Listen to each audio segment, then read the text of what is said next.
The views expressed on the Nova Society are those of the panelists and guests and do not necessarily reflect the views or opinions of the Phoenix Research Institute or any institution which any panel member is associated. Welcome back to the Nova Society. I'm your host, Dr. Brooklyn Ann Weldon, and I'm here with my panel, my favorite and yours, Dr. Scott Gershwer and Dr. Mark Bound.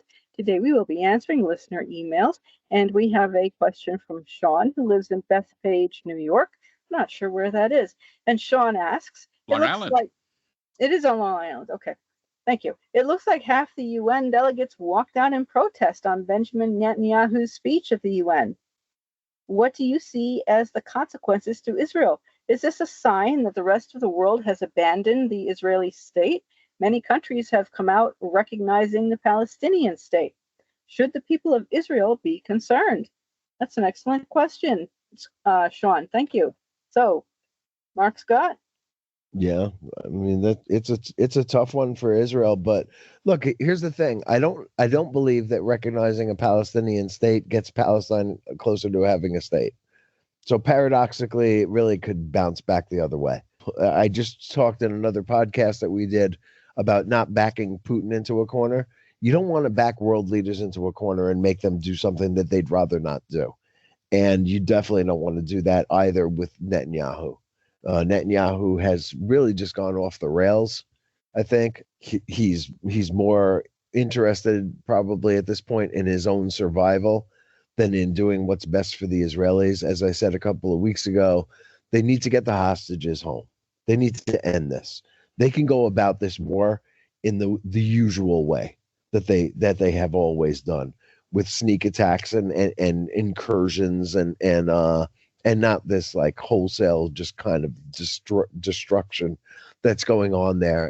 And I think that they've got to get back to that, because it is enough. Israel needs to.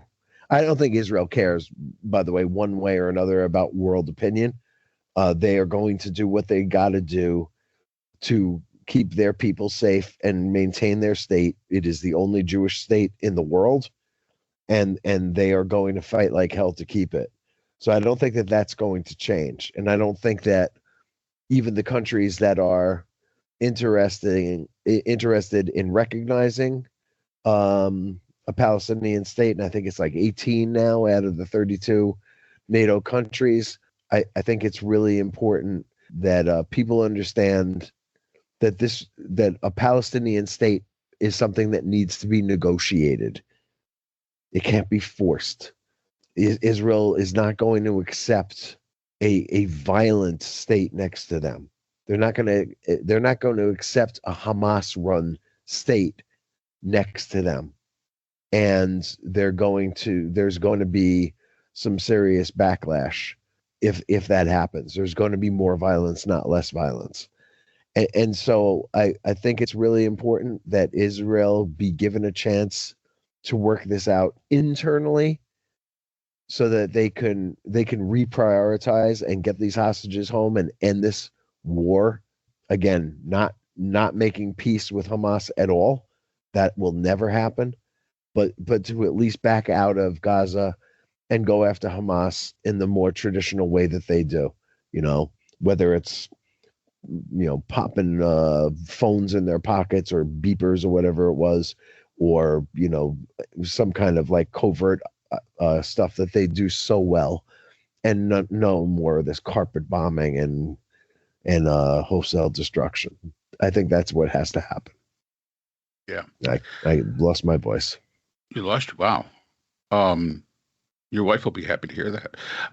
So first of all, the idea of, these other nations recognizing the Palestinian state, and I've said this before, where exactly is this place that you're recognizing? So to me, it's symbolic. I don't think it does any good. I don't think it improves the situation in any way. It's one of those moves where, it may sound like a good idea to some of these states and some of the governments that are engaged into it, but fact is that, does it mean anything? No, not really. It really does. It has no true meaning. It's one of those situations where you've done something just to say you've done something, but you can show no positive results from it. So I don't know what the intent is, other than to show support for the Palestinian people, which, okay, I can see that, but how about just put it that way, as opposed to saying, well, we support a Palestinian state that you can't even point to where it is. It's just a little bit beyond me. I watched the footage from the people leaving the UN. I think Netanyahu was taken aback. I didn't think he expected that. Just by the look on his face through the whole thing, I think it was a huge surprise. This is the way diplomacy works. So when somebody asks, should the Israelis be concerned about this? I don't think so, because this is exactly the way diplomacy works.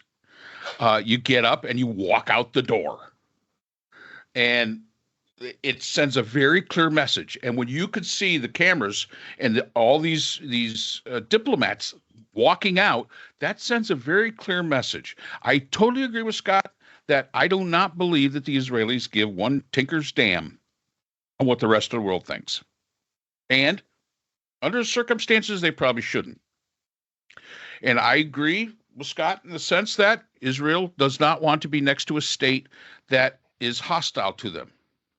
Unfortunately, they're not in a great neighborhood where they are, because there's going to be a lot of people that are going to be hostile toward them. Right now, yes, it's Gaza and, it's the Palestinians, but we don't know what's going to happen with the Syrians yet. We're really not sure where that's going to develop out to. They might have another, issue there.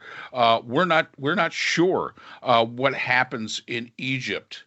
I mean, there's a whole bunch of countries there that, a slight regime change could totally change everything. You got Iran sitting there, but who knows? Jordan, right? Jordan, the most important country in the world, in some respects, is Jordan, because if that destabilizes, a lot of stuff collapses. A lot of stuff collapses right along, and that's exactly right. So, unfortunately, where the Jewish state was created was not in the most favorable neighborhoods, in the world. I mean, it just was not the most favorable neighborhood. There are always going to be issues because it's a clash of religion and culture, and it's a clash that's existed for forever, absolutely forever. And by the way, Mark, I think you got the Israeli response today. I didn't see this until just now, but apparently this morning an Israeli airstrike near a market in Gaza City killed 24 Palestinians, and Israel has said, without releasing their names, that 2 Hamas terrorists were killed. So they killed 22 dead, 6 women, 9 children, according to the Gaza social, whatever it's called, civil defense, to get 2 Hamas terrorists. And I think what we have to remember is, when Israel trades one of their people, to get back one of their people, they're willing to trade thousands of Palestinians. Yeah. And people always say, well, what does that mean? Why are they willing to give up so many people to get one person back? And I think it reflects for them the value that they put on life and the lack of value that the Palestinians put on their lives, or at least Hamas puts on Palestinians' lives, and that they'll go out there and kill 22 people to get to 2 people, which I don't think the United States would ever do, or, by accident, certainly, but never on purpose, right. Never as a matter of policy. But I think this one, the timing of this strike may have been like, they got the tip that these guys were there and they acted on it, but it seems awfully close to this UNGA that it probably is a response to other countries who are recognizing the Palestinian state. Yeah, and I was kind of looking at the feed as well. On the 22nd, 2 days ago, there was an Israeli strike in Lebanon, which killed 5. The prime minister of Qatar which already has an issue with Israel because of the attack that happened there, basically is saying that Netanyahu has killed any hope of freeing the hostages, which may be possible. And let's remember the Qataris, although would not be my first choice to be the peacemakers, have been engaged. And people have been engaged. So this is one of those you have to sit back and you have to see. But it's like Scott said, it's a lot like what we were talking about the last episode about Putin. Netanyahu's getting pretty close to being backed into a corner. And when that happens, somebody and I'm not comparing Netanyahu to Putin. No, we're not. But when you're a leader like that, sometimes the reactions to these things is similar. And Netanyahu is a leader that is in the middle of a war that he fully feels justified in, and many people believe that he is. He has lost the support of the rest of the world for the most part. He was made to look very bad at his UN address, which, as I say, I saw the footage. I think it really did surprise him that happened. And like Scott said, you've got to end this. Just do it. Do whatever it is you're going to do, but get it over and done with. Because the longer this goes, the less patience the rest of the world is going to have for you. And every time somebody dies, it's going to be right there on the front page. And this is one of those cases, and it's almost unthinkable to have to think this way. This is one of those cases where, do you want to die by the 1,000 cuts? Do you want to go in, maybe you kill 10,000 people and you eradicate Hamas and it's over and done with and you do it in one day and you're going to be condemned for it. They're going to beat you up for it. But that's one day. Or do you want to have this go another year where every single headline is 10 dead, 10 people dead? And you get basically killed by 1,000 cuts. And that goes on for a year. So 365 days, you kill 10 people, and guaranteed a couple of them are going to be children. And that stretching that out again, that to me, that's death by 1,000 cuts. And for Israel, I don't think they can afford it. I don't think that Israel can afford to do that.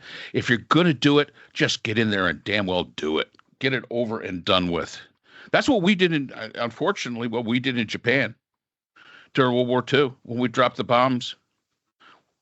We basically, and it wasn't because we were going to die of 1,000 cuts. It was because, hey, this could go on and it could cost an awful lot of lives. And it was a tragedy what happened to Japan with the dropping of the atomic weapons. But it's very possible that action saved more lives than it took. And really, that should be the purpose here.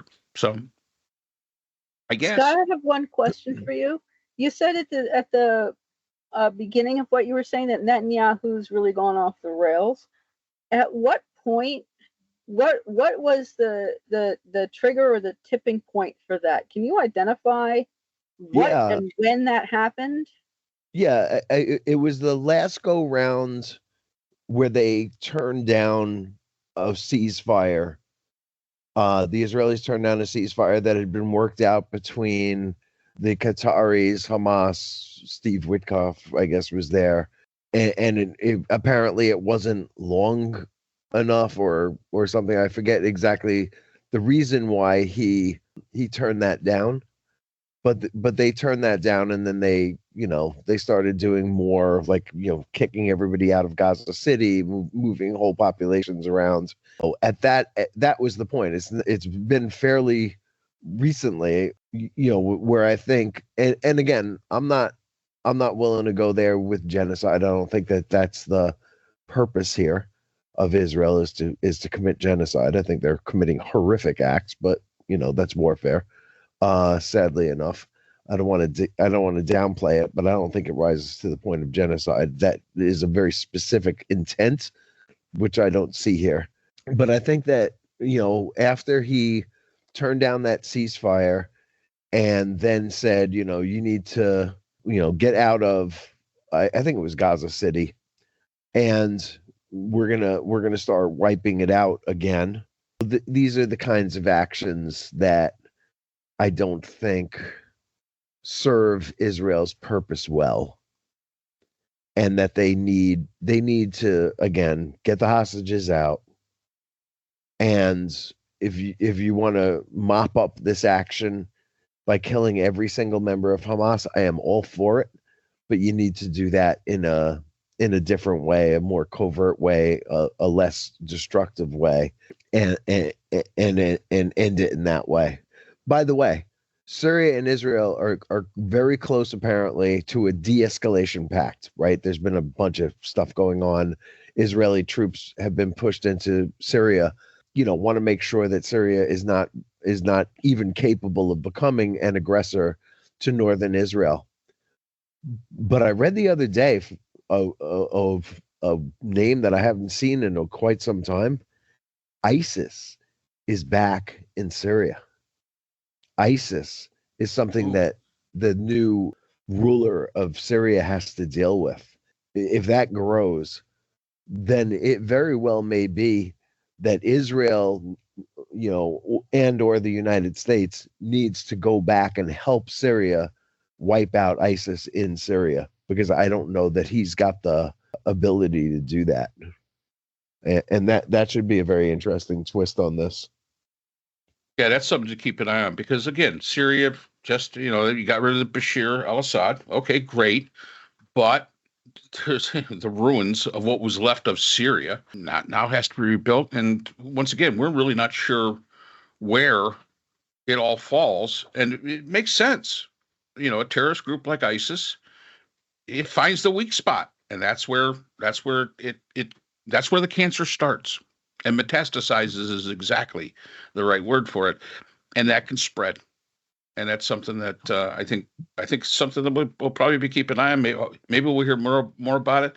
But you're probably right, Scott. Probably either Israel or the United States. Although I don't know under this president and this administration if we would do so. But we'd have to see. There'd have to be some beachfront property we could get out of the Syrians to make it worth our while. I don't know. Does Syria have beachfront property? Yeah, they got beachfront property, don't they? Yeah, for sure. Yeah, that's why the plenty.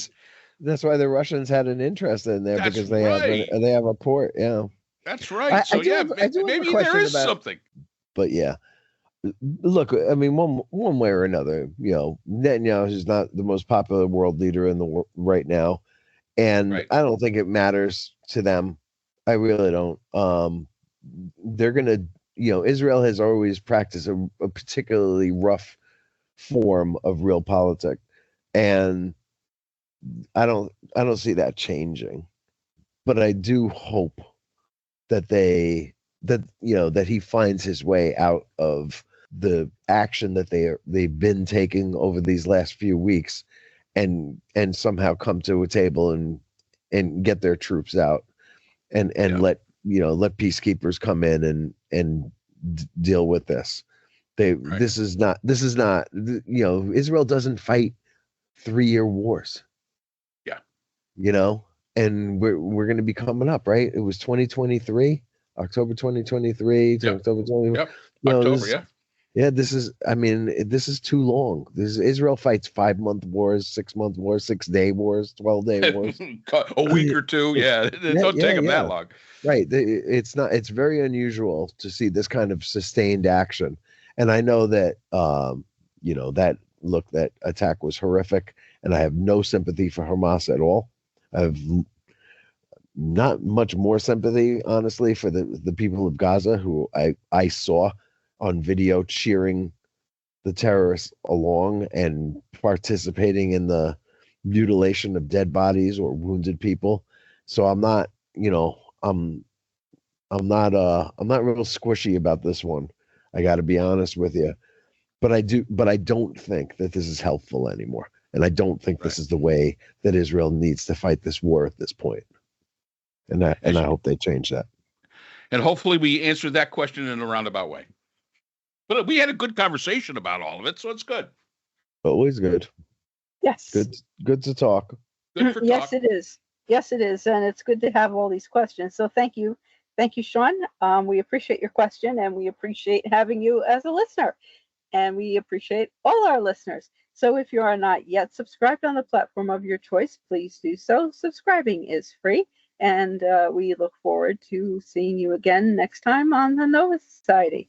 The Nova Society is a production of Nova Society Media, a division of the Phoenix Research Institute. We'd like to thank our production partners, Buzzsprout, who hosts the Nova Society, Audacity, our editing partners, Apple iTunes, the largest source of podcasts and music on the internet, Spotify, the most popular platform for the Nova Society, and iHeartRadio, your source for all things music and podcasting. The Nova Society is available on all of these and other quality platforms listed in our description. We'd also like to thank all of our listeners. Without your support, the Nova Society would not be possible. If you have a question or comment, we can be reached at nova.society.podcast@gmail.com. So for Dr. Brooklyn Ann Weldon, Dr. Scott Gershwer, and all of our production partners here at the Nova Society, I'm Dr. Mark Bound. Remember, the true power in society is knowledge. Thanks for listening, and we will see you again next time. We'd like to thank our sponsor for this episode, the Phoenix Research Group, an independent research consortium offering social-political issue solutions to NGOs and international government agencies through multidisciplinary, nonpartisan, and unbiased research. The Phoenix Research Group is a division of the Phoenix Research Institute, the producer of the Nova Society podcast.